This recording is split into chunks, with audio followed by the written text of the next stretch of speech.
All right, this is the 1811's steering gear rebuild, and this is going to be the overview of the basics of teardown and reassembly and adjustment, just in the interest of being thorough, so that if anybody's watching these videos, they don't just get to see the problems with this specific unit. You can actually see, the final process of adjustment and also see the basic teardown. So these things are extremely simple. There's not a lot to them. And the adjustment procedure is also, pretty straightforward. So the first step is going to be to remove this plate here. Um, I've already rebuilt this one, so I'm just basically tearing it back apart. Yours will look really gross and not be clean with new parts. But remove this nut here. This unit has the bolt that's separate from this plate, so the nut comes off here, and then this plate comes off like that. And then you've got your little seal cover that'll come off with it. It's sitting there like that. And you'll have a seal that comes out that's like a foam seal, looks about like that. And now this one here, I'm trying out a set of custom O-rings I made just to see how they sealed. And they look like they did a pretty good job, actually. Looks all right. So you're going to want to replace that seal no matter what once you go in there. I'm going to take my O-rings and set them back on my seal plate. All right. So there you go. You got the seals ready to go. And you got that there. You're also going to want to remove the most common wear point, which is this pin right here.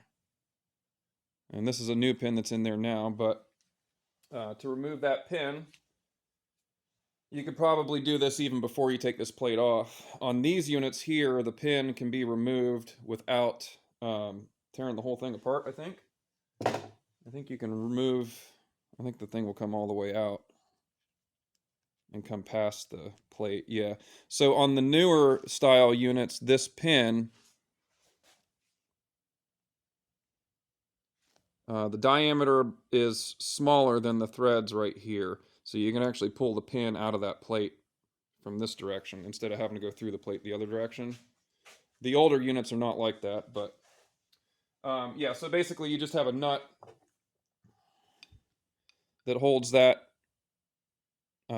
position for that adjustment screw, and you just loosen that nut and pull this guy off. So we'll do that now, just to be thorough. I'm going to set it in the vise and do it, but and this video is going to be unedited, so sorry about the bit of sloppiness here. What am I doing? Why would I do it that way? So yeah, not a big deal. Just grab the nut, loosen it, and then you can pull the whole screw out.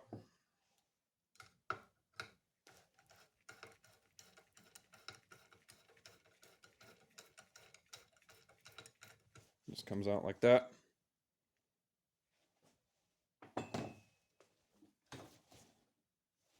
And then check your plate for wear in here. Mine had some damage right here, so we fixed that already. I just welded that section there and then ground it flush. Now you have access to the guts of the assembly here.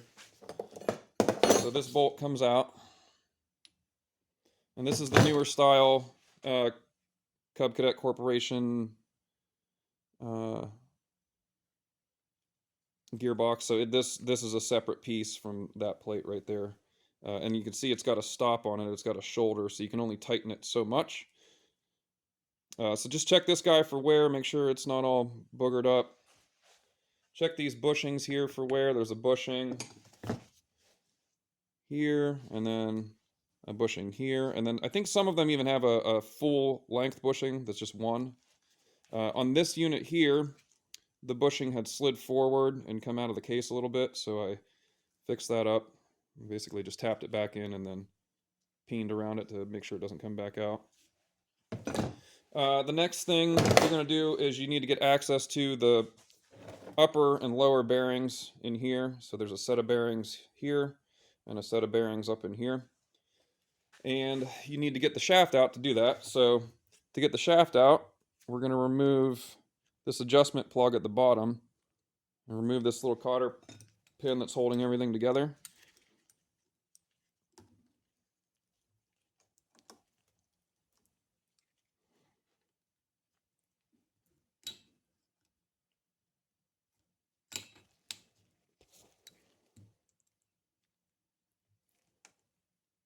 There we go.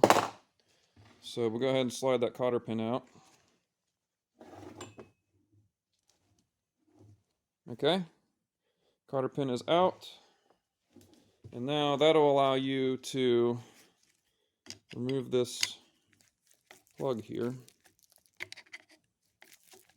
Your hands aren't all full of grease like mine are.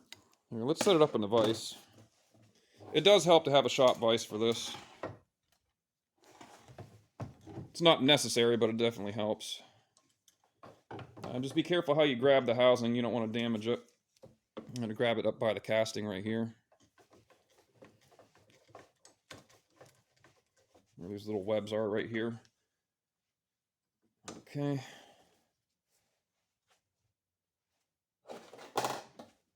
So let's get that plug out of there.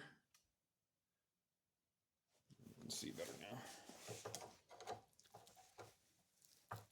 Oh, come on.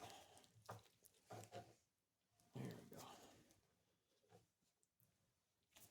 Probably will have a lot of old grease in these threads, so it might be a little sticky coming out, but it'll come out. Make sure your shaft doesn't want to slide on you.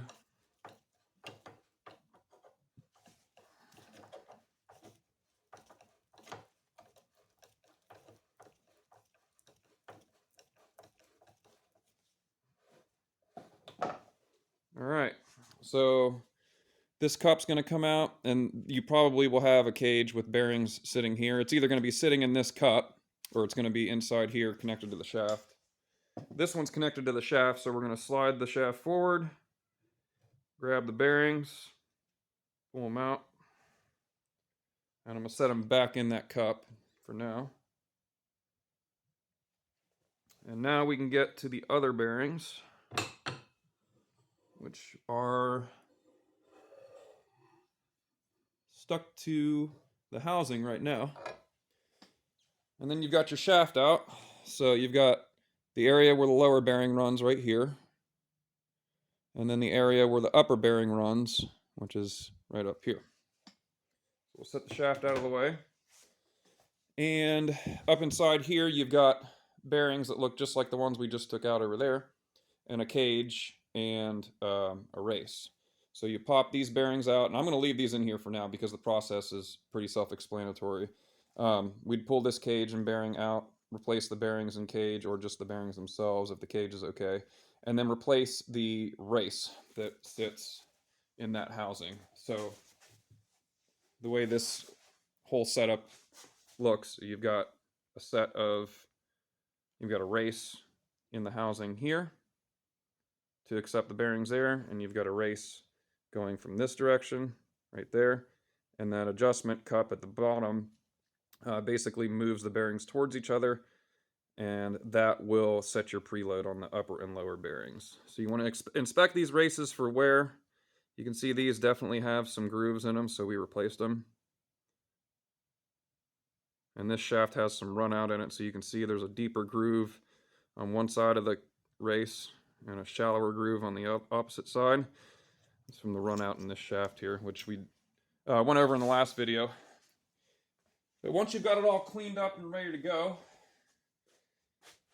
you'd clean out all the old grease, install your races. This race here goes into the housing on this side. Just get a long socket. To drive the old race out, what I did is I just shoved a big long extension for a 3/8 drive socket and just popped it out this way, so that this bearing race drives out that way and drives in that way. And then on this cup here, it's kind of the same deal. Oh, careful these bearings. But there's a race inside this cup here too. So you can pop that one out. Mine just kind of fell out on this one, and then I pressed in a new one here. It took a little bit of force to put it in there, and it wasn't terrible. So everything's cleaned, and then we start reassembling. So you've got a race in here. You've got everything ready to go to accept the grease, and we'll start reassembling. So we've got our new bearings in here.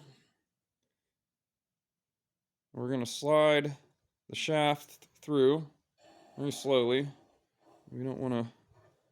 You got to be careful these bearings don't pop out of the cage, especially if you're using the old or the original bearing cage. So the shaft gets a little bit stuck just because you got to guide it over the bushing at the end.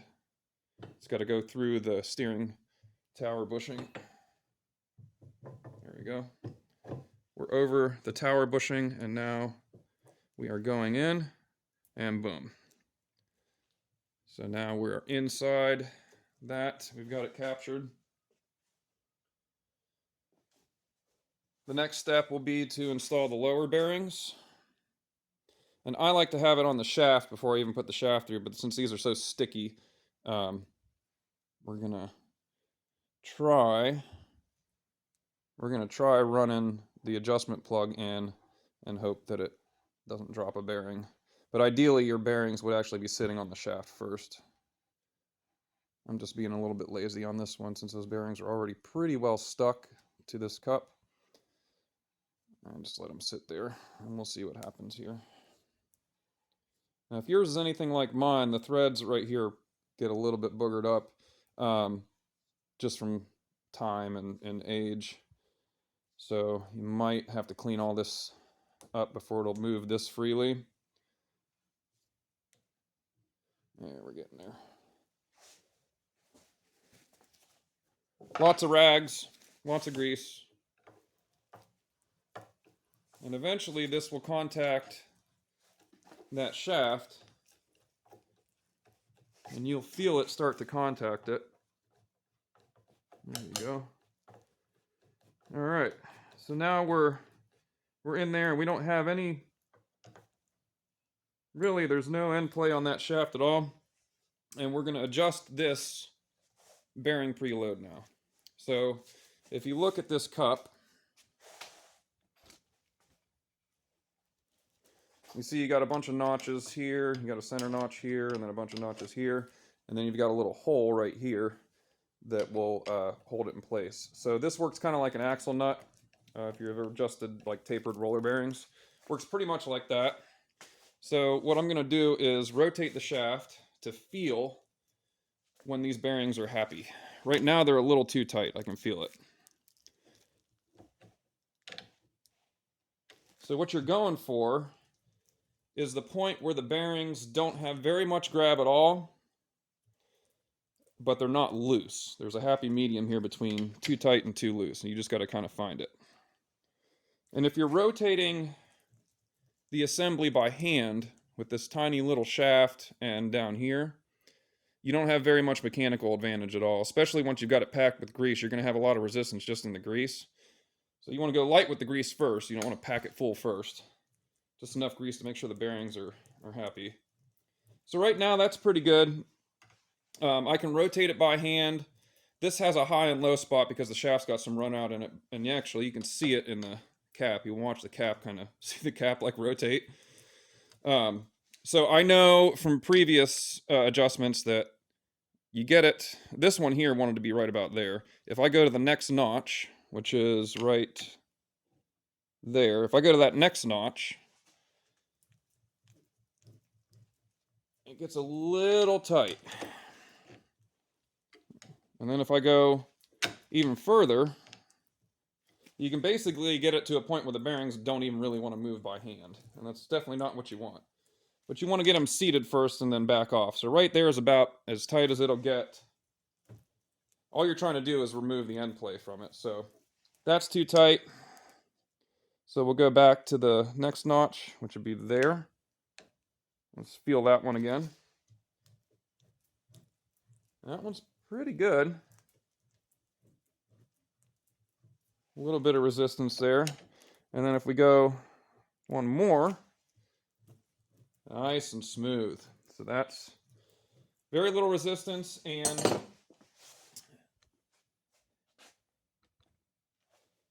basically no run out in the shaft. The shaft doesn't move up and down this way. That's what you're trying to do, is take out this movement right here.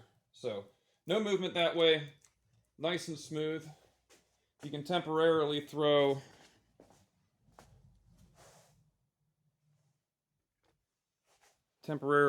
in a pin here just to hold this in place. Okay, there you go.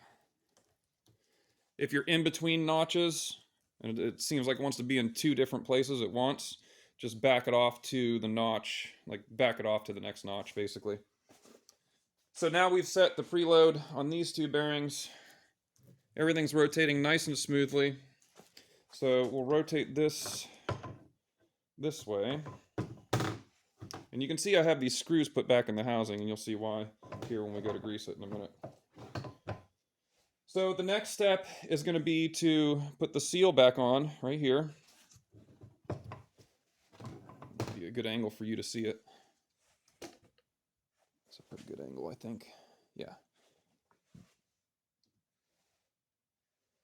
So our seal has got, like I showed you before, it's got some O-rings to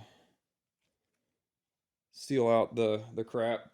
But the factory one is a foam one, so just don't pay attention to mine. I'm just impatient right now, and I just want to get it back together, so. Okay, the seal cover is on. Now we'll take our control plate here, and we will throw in our new, a new screw, and I'm just going to run it so that it's in there just enough. It's just sticking out enough that it'll engage the worm gear. Set it in there like that, and we'll take our bolt, and there should be a washer in between this bolt and the back side of this housing. We're going to slide that through there. We're going to come up through like that. Shove it down on that plate. All right. Now we're looking all right. Let's see. Next step is going to be to install this nut onto this shaft. Now, what I would do if it were me, and it is me, I guess, so what I would do is clean up these threads here. On this particular unit, this lock nut isn't really grabbing too hard anymore, so I cleaned up these threads and I added some Loctite to these threads before I put this nut on. But just for assembly purposes, since I'm just going to show you how to adjust everything, we're going to throw it on there just as it is. Okay, let's go ahead and buzz that on there. You want to make sure that your adjustment plug is set where it needs to be first, and then make sure that this is tight in there before you start adjusting this guy.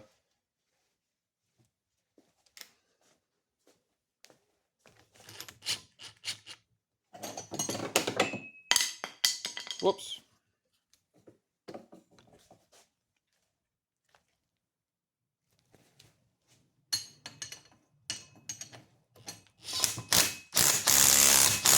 Okay. That's in there good enough for our purposes.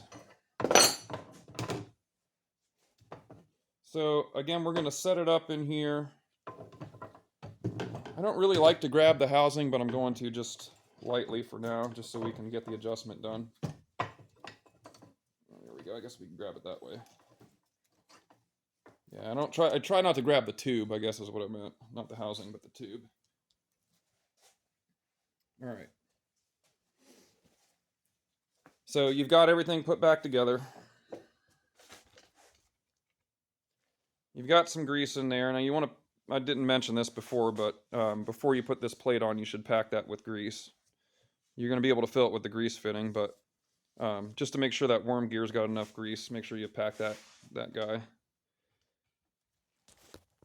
And now we're going to start to, as long as this is tight, we're going to start to adjust this. So right now, if I turn the shaft, I've got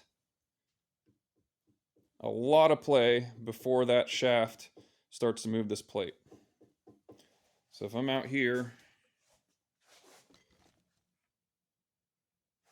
turning this shaft, you can see it turns about a quarter turn before that plate even moves. And we can move all the way to the end of the adjustment here, and then got a little bound up there, all the way to the other adjustment there, and we'll start right in the middle here. So we're going to kind of center it first, and then what I'm going to do is just run it down.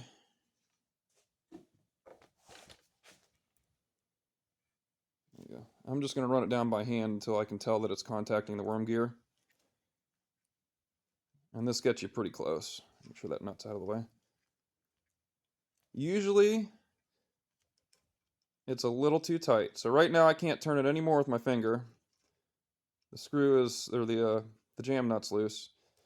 And now we can see that we basically have, what, a 1/16 of backlash or something like that there. It's not too bad.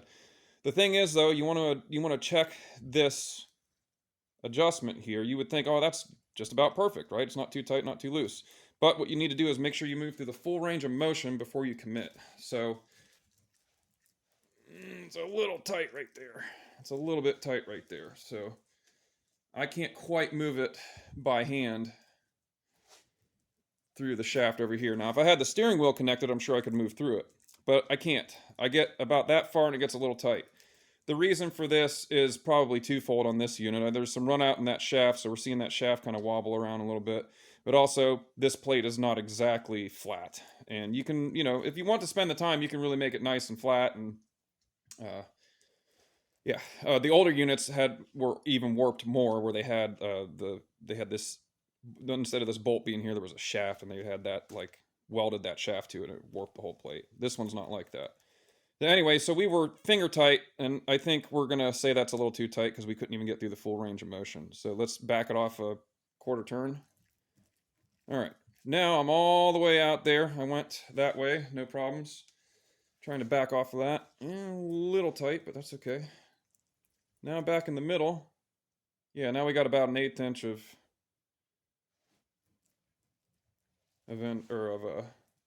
end play there.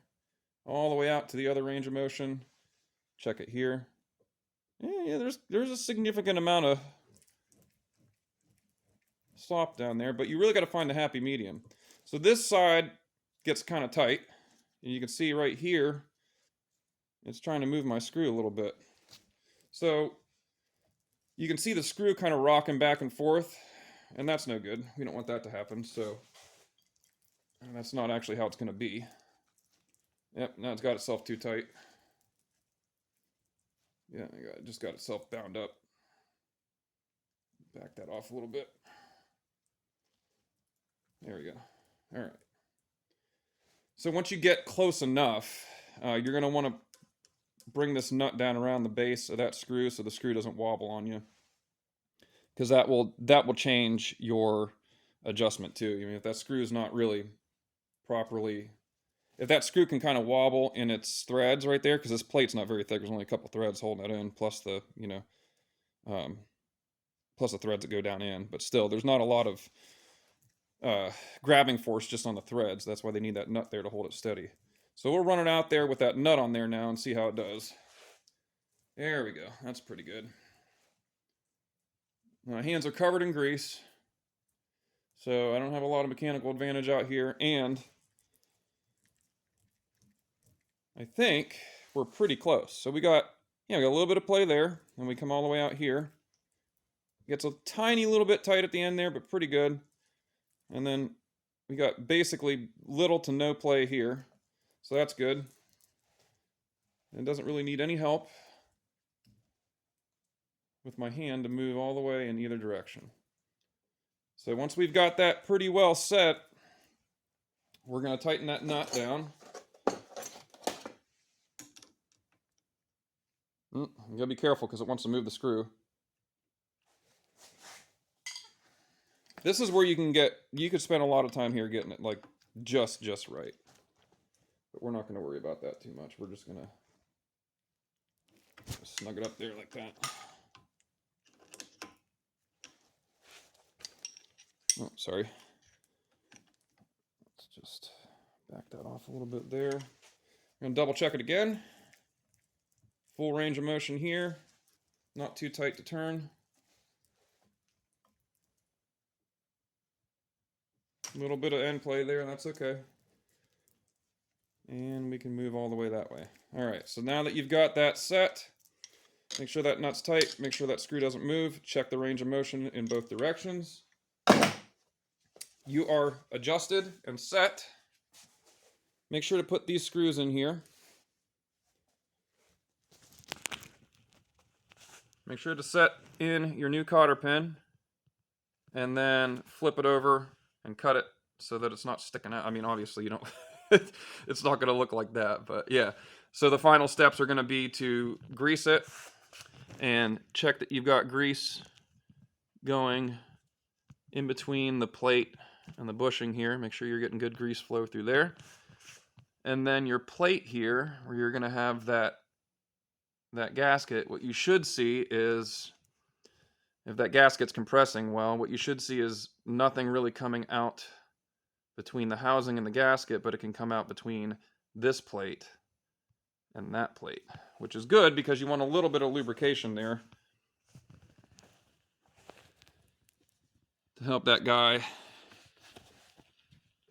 glide over that surface like that.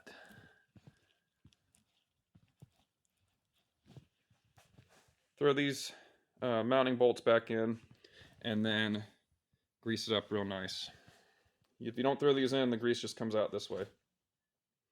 But that's it. That is a steering box back together and adjusted and ready to go back on the tractor. And we will continue with the 1811 project, which is not really going anywhere right now, but that's okay. One little bit at a time.